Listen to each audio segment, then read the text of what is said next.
ಮಹರ್ಷಿಗಳಾದಂತಹ ವಸಿಷ್ಠರು ಕೇವಲ ಭರತನೊಬ್ಬನಿಗೆ ಗುರುವಲ್ಲ, ಇನಕುಲದ ಎಲ್ಲ ರಾಜರಿಗಳಿಗೂ ಕೂಡ ಗುರುಸ್ಥಾನದಲ್ಲಿದ್ದು ಮಾರ್ಗದರ್ಶನ ಮಾಡಿದ ಹಿರಿಯರು, ಜ್ಞಾನಿಗಳು. ಭರತ ಪಟ್ಟವನ್ನೇರು ಎನ್ನುವ ಸೂಚನೆಯನ್ನು ಗುರುಗಳಾದಂತಹ ವಸಿಷ್ಠರು ಕೊಟ್ಟಾಗ ಶ್ರೀರಾಮನು ಏರತಕ್ಕಂತಹ ಸಿಂಹಾಸನವನ್ನು ತಮ್ಮನಾದ ನಾನು ಏರಿ ಕುಳಿತರೆ ಅದು ಅಣ್ಣನ ಆಸ್ತಿಯನ್ನು ನಾನು ಅಪಹರಿಸಿದಂತಹ ದೋಷಕ್ಕೆ ಒಳಗಾಗುತ್ತೇನೆ ಎನ್ನುವುದನ್ನು ಉದಾಹರಣೆ ಸಹಿತ ವಿವರಿಸುತ್ತಾ ಶ್ರೀರಾಮನ ಮೇಲೆ ತನಗಿರುವ ಭಕ್ತಿಭಾವ ಹೇಗಿದೆ ಎನ್ನುವುದನ್ನು ವಿನಯಪೂರ್ವಕವಾಗಿ ಗುರುಗಳಾದ ವಸಿಷ್ಠರಲ್ಲಿ ನಿವೇದನೆ ಮಾಡಿಕೊಳ್ತಾ ಇದ್ದಾನೆ ಭರತ. ಗುರುವರಿಗೆ ಕೇಳು ಮಾತ ದಯದೊಳಿಗ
ಚರಿತ್ರೆಯನ್ನು ಅವಲೋಕನ ಮಾಡಿದರೆ ಹಿರಿಯ ಪುತ್ರನೇ ಪಟ್ಟವನ್ನೇರಿದಂತಹ ಅದೆಷ್ಟೋ ಉದಾಹರಣೆಗಳಿವೆ ಎನ್ನುವುದನ್ನು ಉದಾಹರಿಸುತ್ತಾ ನನ್ನ ತಾಯಿ ಕೈಕೆಗೆ ತನ್ನ ಮಗನಿಗೆ ಪಟ್ಟ ಆಗಬೇಕು ಎನ್ನುವಂತಹ ಬಯಕೆ ಇದ್ದಿರಬಹುದು. ಕೈಕೇಯಿಯ ಮಗನಾದಂತಹ ನನಗೆ ಪಟ್ಟ ಏರುವ ಬಯಕೆ ಇಲ್ಲ. ಅದು ನನ್ನ ಅಣ್ಣನಾದಂತಹ ರಾಮನೇರಬೇಕಾದ ಪಟ್ಟವನ್ನು ಕಸಿದುಕೊಳ್ಳುವಂತಹ ಮನಸ್ಸು ನನಗಿಲ್ಲ. ಆದ್ದರಿಂದ ಗುರುಗಳೇ, ನನ್ನ ದೃಢ ಸಂಕಲ್ಪವನ್ನು ಕೇಳಿ ಹೀಗೆ ಹೇಳ್ತಾನೆ. ದೃಢ ಸಂಕಲ್ಪವನ್ನು ಕೇಳಿ ಒದಗಿ ದಂಡನಿಕ ಕಾಂತಾರದೆಡೆಗೈದೀಯೇ ಮುದದಿನೋದ ಕರೆ ತಪ್ಪೆ ಅಣ್ಣನ ಮುದದಿನೋದ ಕರೆ ತಪ್ಪೆ ಒಪ್ಪದಿರಲಾರ್ಯನಾಗಿ ಲಕ್ಷ್ಮಣನ ತಿರುದಿ ಪದುಳದು ವನದಿ ನೆಲಸುತ್ತವನ ಸೇವೆಯುಳು ಹುದುಗಿರುವೆ. ನೀವೆಲ್ಲ ಬರಬೇಕೆನ್ನುತ್ತ ದೈನ್ಯದೆ ಪ್ರಾರ್ಥಿಸುವೆ, ದೈನ್ಯದೆ ಪ್ರಾರ್ಥಿಸುವೆ ಗುರುವರ.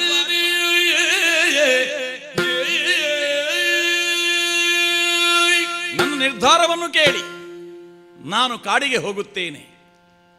ನನ್ನ ಅಣ್ಣನನ್ನು ಮತ್ತೆ ಅಯೋಧ್ಯೆಗೆ ಕರೆತಂದು ಅವ ಏರಬೇಕಾದ ಸಿಂಹಾಸನದಲ್ಲಿ ಅವನನ್ನು ಕುಳ್ಳಿರಿಸುತ್ತೇನೆ.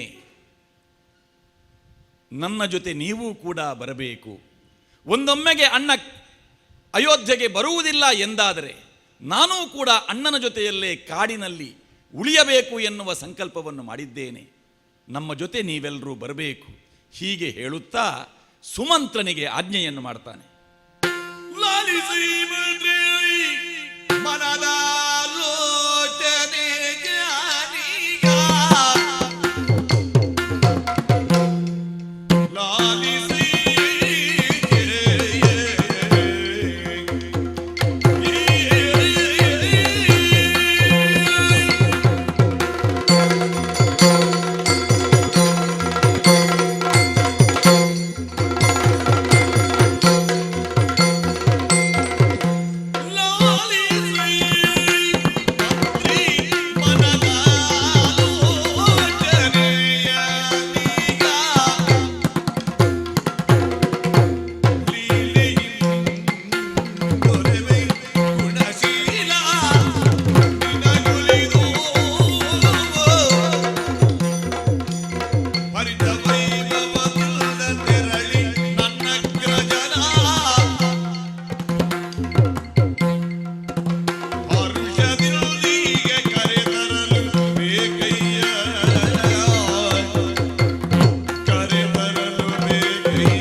ಸುಮಂತ್ರ ಹೇಗೆ ನಡೆಸಿಕೊಡುತ್ತಾನೆ ಎನ್ನುವುದನ್ನು ಭಂಡಾರಿ ಬಿಲ್ಡರ್ಸ್ ಯಕ್ಷರಾಮಾಯಣದ ನಾಳೆಯ ಸಂಚಿಕೆಯಲ್ಲಿ ನೋಡಿ.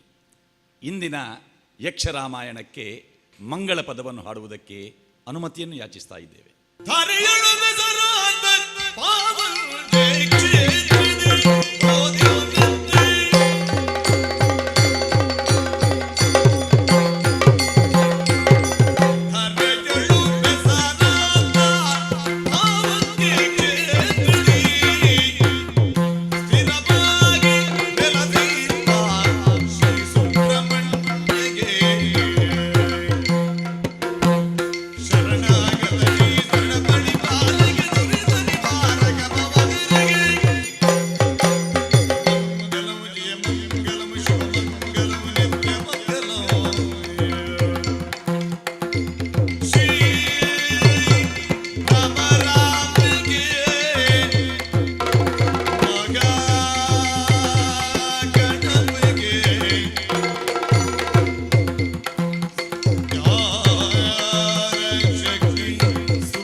ನಮ್ಮ TV the pulse of coastal Karnataka.